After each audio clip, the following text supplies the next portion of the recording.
EAGLE developed an AI tech helping commercial facilities, including office space, manage the spread of the pandemic. So without taking any more of your thunder, Amir, why don't you tell us a little bit about yourself and the company as an introduction? Absolutely. Thank you very much, Terry. Thanks for having me. It's really great and a pleasure to be here. I'm Amir Haas, co-founder and CEO of EAGLE. I'm a serial entrepreneur in clean tech and PropTech space in Toronto. All my life, my focus has been on clean tech and PropTech and how to make building and process and assets more efficient. About EAGLE. EAGLE is an AI software solution specific for monitoring people, and especially when they are in the crowd and high foot traffic space, like commercial estate, retail, and public places. All right, so let's get into the interview. But before we talk about the company, I want to know a little bit more about yourself. You know, I think this adds a lot of context as to the development of a solution and challenges you may have faced in your career. So what experiences and or realizations helped you shape your career path and led you to where you are today? Thanks, John. So my background is coming from mechanical engineering, where my focus was always on optimizing processes. And then my professional career was started with working with utility companies, going to automotive sector, which my focus was, again, asset management, optimizing processes and optimizing the operation. And then I moved to municipal world, which I was dealing with a portfolio of buildings with different applications, from senior housing to rec facilities, to libraries, theater, commercial building, et cetera. And again, my focus again has been, and it is right now, on how to optimize process, assets, and building, and add that to and sort of an entrepreneurial spirit that I've been having always. So that led us to the journey that we are in right now, which we are trying to develop the solution to address the problems that or commercial estate buildings are dealing with right now.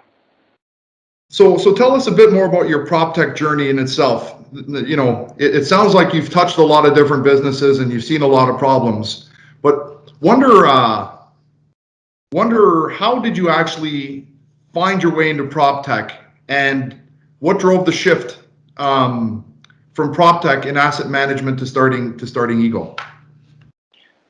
Absolutely. So coming from focusing on operation and process optimization background, we've been always looking for, and I've been always looking for, the opportunity that we can improve those process and operations. Now, operation and process in general perspective can be any type of operation or process. And we've been looking for always the common element in all type of buildings and operation of the buildings that I've been dealing with. And the really common element between them was people. All those buildings were servicing people, and all those buildings were impacted by the way people are using them and people are interacting with them on a daily basis. So if we want to make a bigger impact, then we're going to go and understand people's behavior and how people are using those assets and interacting with those assets in the building. And that's why we decided to come up with an idea that give us a very comprehensive understanding of this behavior, and use those data and use those analytics to optimize the buildings, which not only helps the building owner, the building operators, but also enhance the experience of the people that are using those assets and those facilities and those buildings. So that was really the thinking behind, the core thinking behind the technology. And now there is another process of why we chose region-based solution and why we decided to go deploy AI in computer vision to address those challenges and to better understand people's behavior, which So I guess you started off on a journey with EAGLE and wanting to provide value and a solution through PropTech. And then you have to recalibrate and reinvent yourself because of COVID. Tell me about that. That's a very interesting question. That's a question that sort of everyone is asking us since COVID started. So we started with monitoring people and how people are interacting in the building with buildings and facilities and how people are using those services. And we started with service facilities. We started with public places like retail building, like shopping malls and recreational facilities, which has high foot traffic of people coming in, and people's interaction is more important to understand because they are service buildings. When COVID started, we saw a bigger problem in workplaces, especially in workplaces that are dealing with large number of people. Now, when COVID started, everything has started to shut down. Theaters, cinemas, shopping malls, some of the retail stores, they all shut down.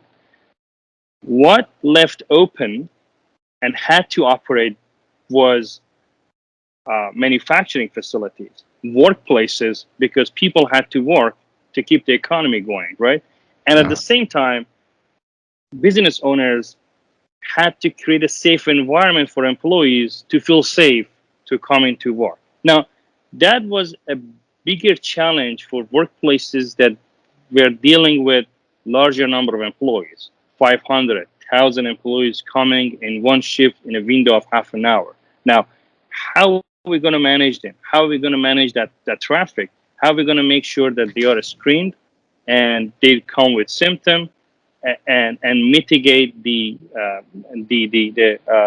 progress of COVID in those facilities and risk of COVID in those facilities? So coming from crowd monitoring background, we saw a bigger problem in there. And so what we did, we brought our crowd monitoring solution and offered crowd thermal screening and crowd cover screening solution for workplaces with large number of employees. And it's been such a great success that I'm sure we will touch on that during this interview. So just to give context, Amir, you started a PropTech company that was going to do what? And what does it morphed into? Just so people understand where your journey started and where you are now and where you're adding value. So we started with public places monitoring people and trying to understand their behavior, the movement from the time they enter the building, how they are interacting within the building when they are inside, and from the time to the time that they exit. So that's the time span that we monitor people. Now, what we do, we map the density of people's movement in real time on the layout of the facility to better redesign the facility from our understanding of people's behavior, to be able to allocate resources from cleaning services, janitorial, security, and all the safety services that we deploy. That has to follow where people are going or where the majority of people are going. So that was another application of our data analytics that we offer. And the third one was the clean tech aspect of our work, which was energy management. There are components within the building, and these components are the ones that are using the most energy. Ventilation system, if there is a swimming pool or if there is a splash water system, so controlling the water. And both ventilation and the water in the swimming pool have to be controlled based on number of people and optimally in real time. And so our technology, because we are collecting real-time data of people's movement, we can enable those real-time control and optimization of those aspects. Now, in general, what our AI does, or AI analyze the live camera feed, and that's CCTV cameras, and provide an understanding of people's movement. When COVID started, we've been inside the facility, and what we have done, we brought our technology from inside to the point of entries, because that's where you want to monitor people. That's you want to make sure that you are monitoring every single person coming to the building. That's the point of entry. So during the COVID, we made modification of technology to come in and take over the whole entrance of any building, the whole point of entry, and automate the whole process of COVID screening and registry of employees and visitor, making sure that in and out are registered, people are screened that are coming in, and became a perfect automated touchless solution, not only for COVID screening, but also for contact tracing. So so I understand, you would install this camera system parallel to a security system. Great question. It's both. If we are allowed to use the existing CCTV cameras, then we just tap into the existing hardware and analyze the live camera feed on edge within the facility of the customers without involving cloud computing, because video analytics and image processing is a sensitive area for privacy. If we are not allowed to use this existing security camera, then we go 100% standalone, isolated from the existing security and IT infrastructure, put up our own security camera and analyze it for the purpose of occupancy monitoring and crowd management. Our idea behind this is that you got one asset, and that asset is camera, which you have them everywhere. Now, why don't we use this asset and attach multiple software application to that to allow you not only redesign the space and manage the space better, but allocate your resource and also use it for energy management and keeping the facility safer. Okay, so how long have you been actively providing AI data to clients pre-COVID? Prior to COVID, it was almost 2 years that Okay. we've been offering that solution, and then when COVID started, more than 90% of our customers are using our COVID solution in Canada and US. Okay, so the majority of the clients using your COVID solution are people you were already working with. Correct. Okay. So give me a couple of examples of Eureka moments your clients had pre-COVID with the data you were providing in people behavior. Very interesting question. So there are many use cases that our client use to better understand the facility. So I can give you two examples. One is, the cost of commercial real estate is expensive, especially in cities like Toronto, right? So you want to make sure you're really optimizing your use of the space. Imagine a food court. You want to know how people are using a food court, because if they are using the food court, then that's great. Then you put it in the right place. You want to make sure that the food court is in the right place where people want it. Now, if you have the insight on how people are using that food court, then you can better optimize the location and the size of that. If people are not using that food court, then you better understand that, okay, maybe all those food services in that building have to become a takeout, and the location, the spot that's been allocated to food court can be repurposed for something better, something more useful. So this is one pre-COVID application. At the same time, the system optimized the ventilation of that food court to provide a better ventilation and better quality of the air. The other use case can be recreational facilities. People are going to rec facilities, and you want to understand where they go. Do they go to classes, or do they go to the swimming pool, or do they go to the art centers, right? You want to split the traffic, and you want to better understand what people are using, and then use that data to optimize that facility further. So that's a great example. Thank you. So I understand how people were thinking about the system and the benefits they got from it. So now tell me about how are people learning about the behaviors, and what solution are you providing to them, and insight you're providing to them now that you're monitoring based on COVID situations? So right now we are monitoring, one of our KPIs is how many people we are monitoring. And right now we monitor two types of operation that are in workplaces and people that are employee, operation that are public places and people that are considered general public using those facilities, and that includes a shopping mall, a retail, a rec facility. And we have a very good understanding of how many people we are monitoring in workplaces. We are monitoring around 2 million people only in workplaces across US and Canada, which creating a huge impact on enhancing the safety and mitigating the risk of COVID. I can give you some of the examples of how our clients are using our solution during the COVID.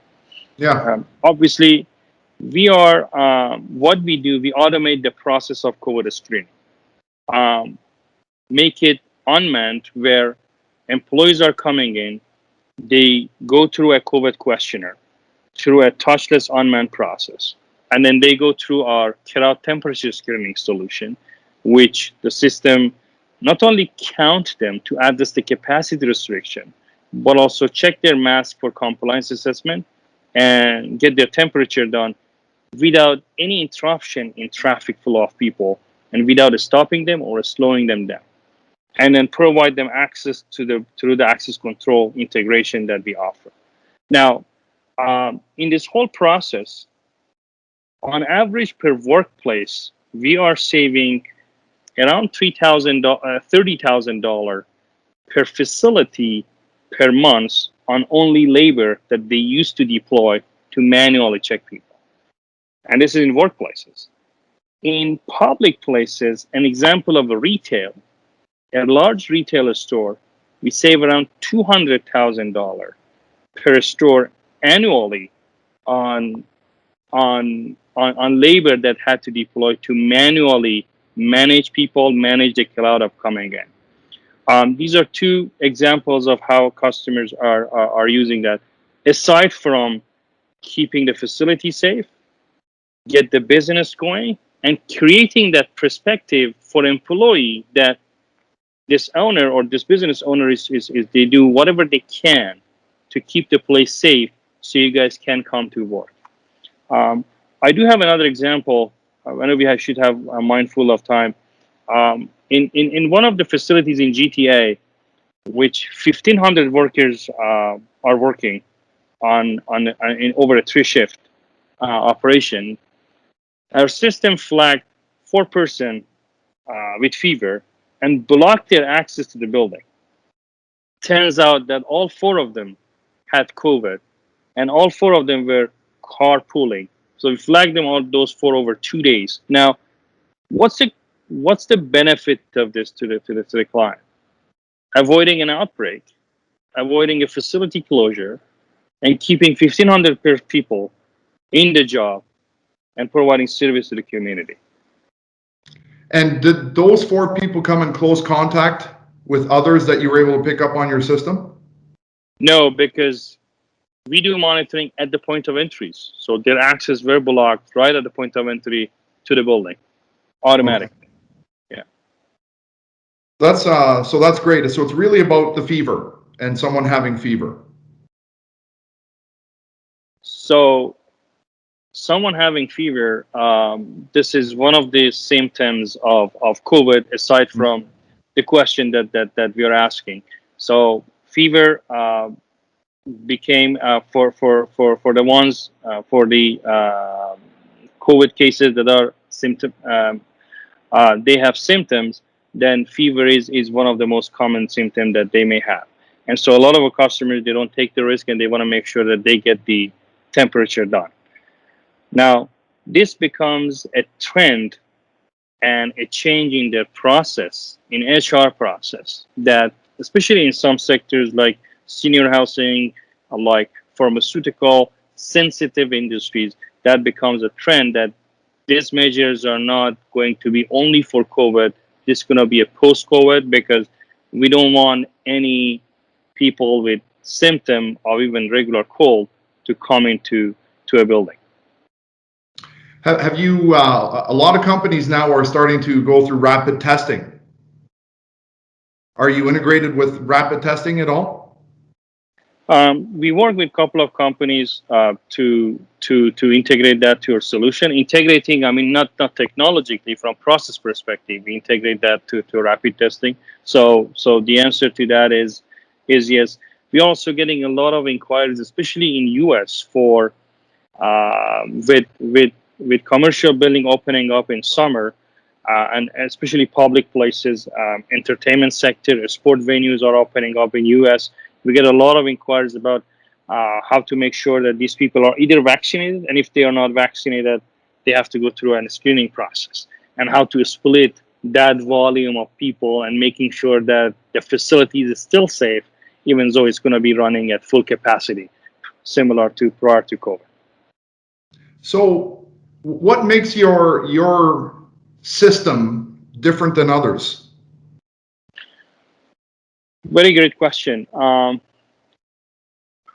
Or capability and really our value prop is when it comes to monitoring people in high foot traffic places, when we are monitoring crowds of people at a very high accuracy and high precision. So that's where our value prop comes, um, which makes us really unique in this industry, and especially in PropTech sector that is dealing with large number of employees, workers, shoppers, visitors, tourists. So that's one of our key value. The other key value is integration of our AI software to visitor management, to registering people, to COVID screening process, to vaccination process, to rapid testing, and also to access control.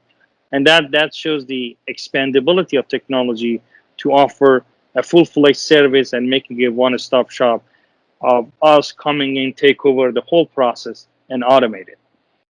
The other thing is the privacy aspect of our work.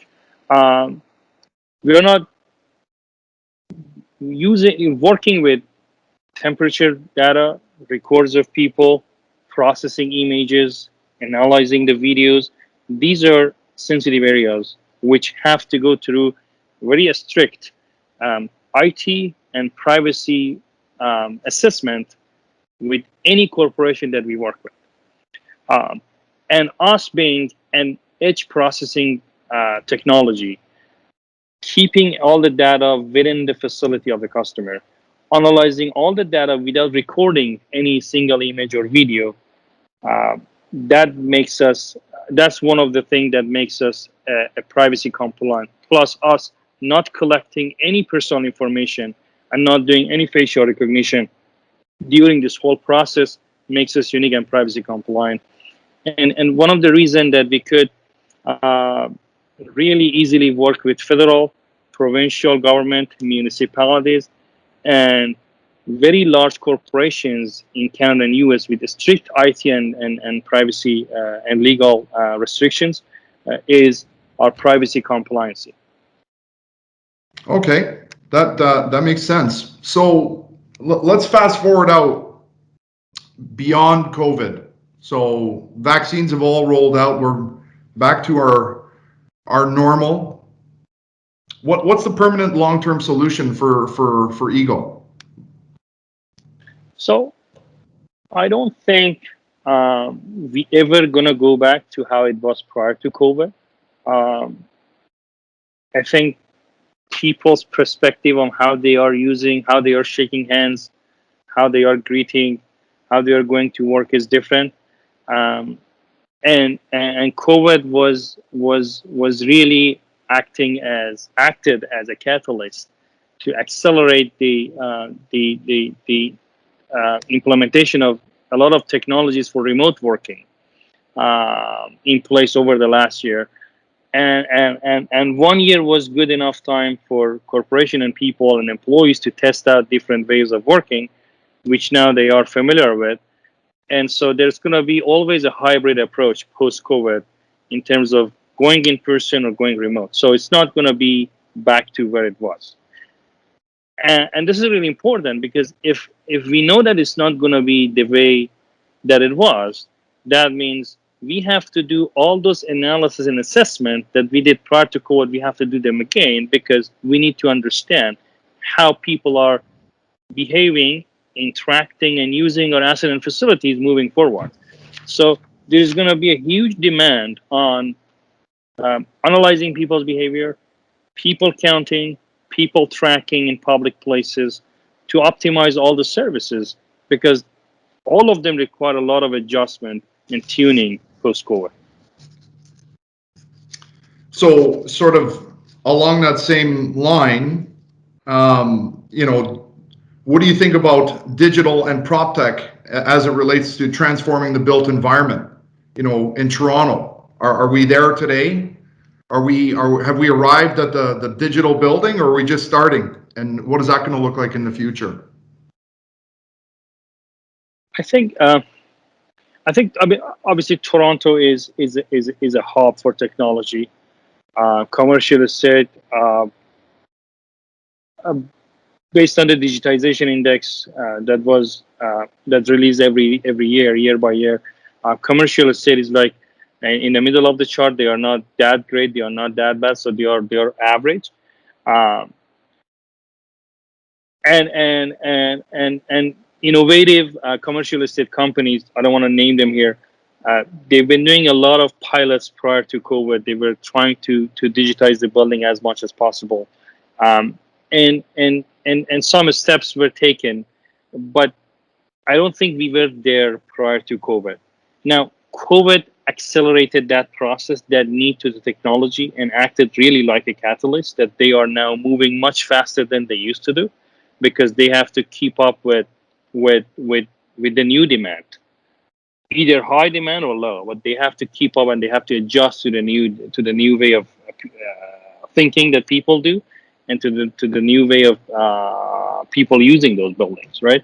So they are getting there, but we are really far from where we're supposed to be. Given the ecosystem of startups and technology development in Toronto is going very fast, I don't think the industry, especially the PropTech industry or commercial real estate building, have been really that much fast compared to the technology development, right? But we are getting there, and I think COVID is helping in accelerating that process.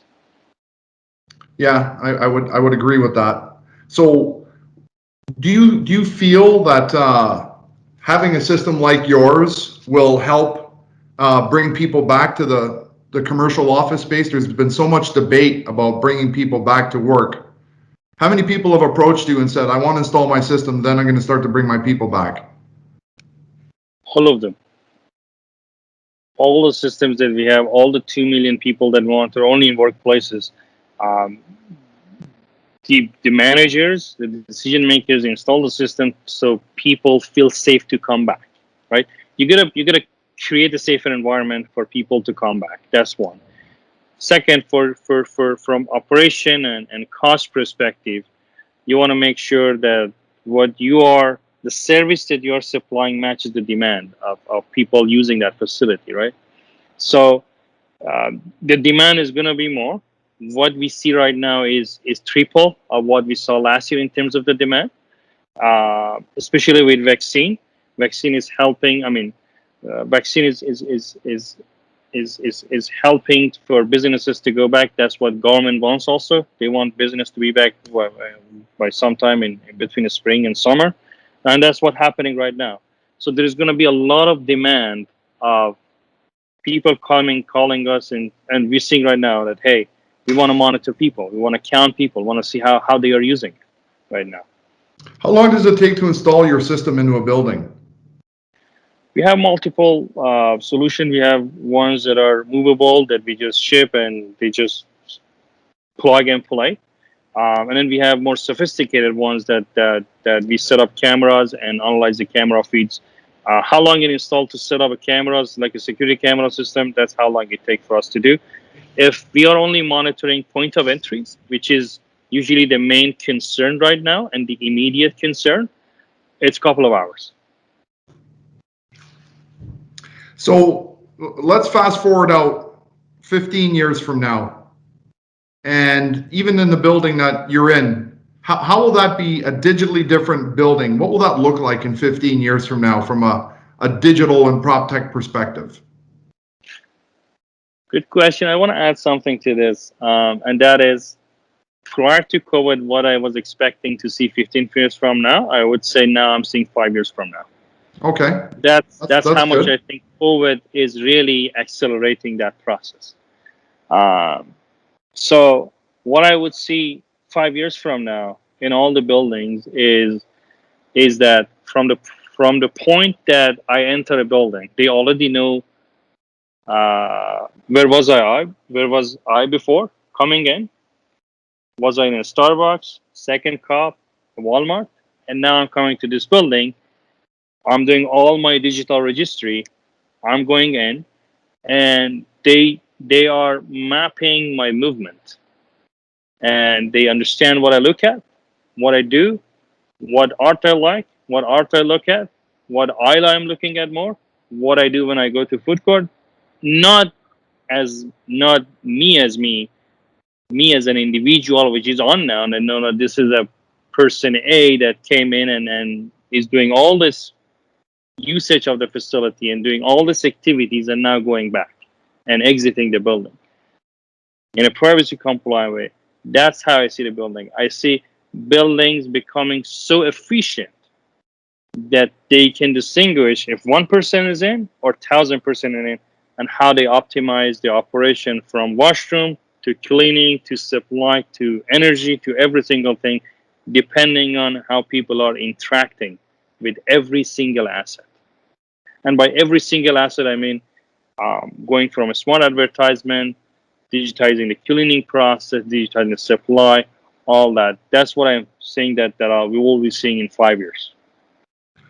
So this might be the most important question of the interview.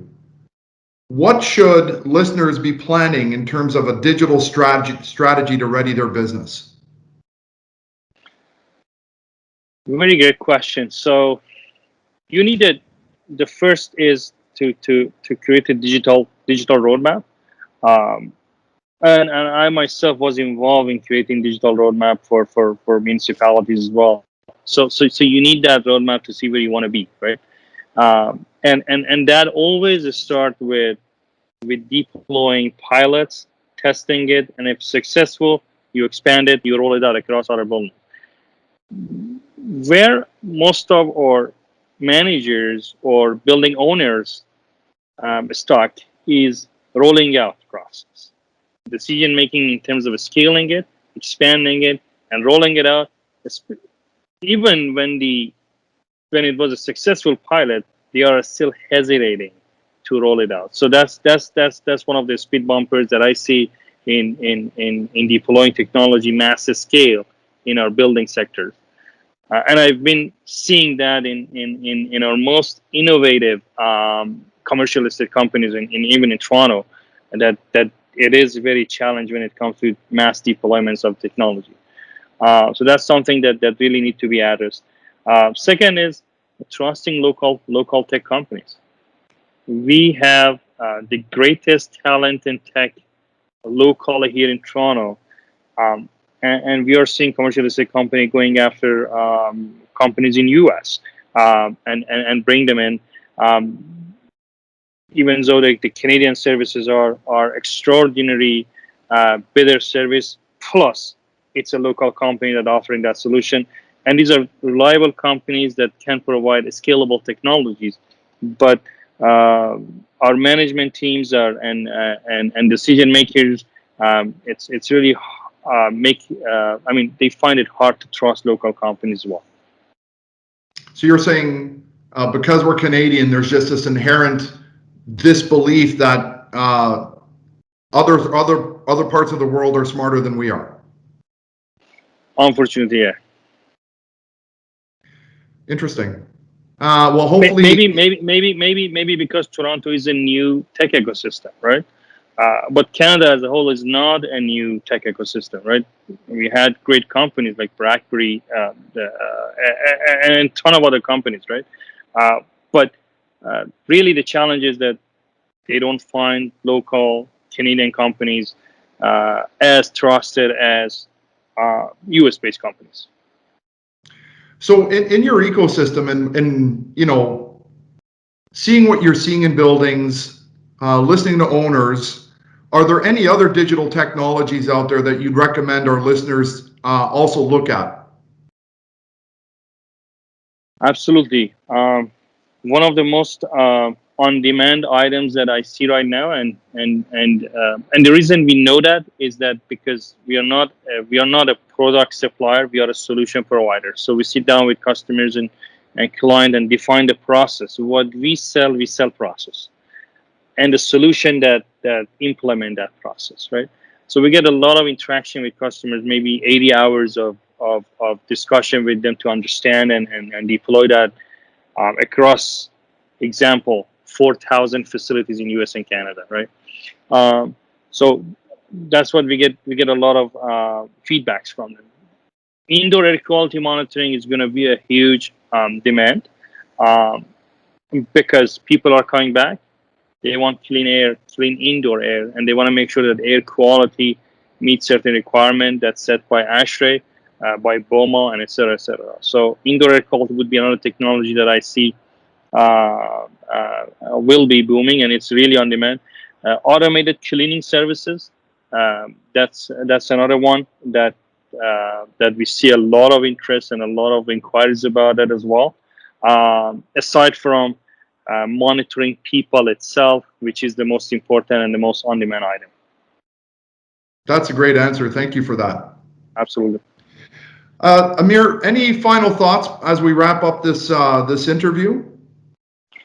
Thank you very much. I mean, this been great. What I'm really hoping to see in the tech ecosystem of Canada, to see that companies are operating agile to address the immediate need that the industry requires, and because we're gonna see a huge demand, and we are seeing right now, and there is lack of supply, lack of technology to address that demand, and that's one of the reasons that commercial estate companies and different verticals are struggling. What I see they are struggling with is they don't find the right solution, they don't find the right process to deploy, and at the same time they are bombarded by foreign suppliers of selling them products.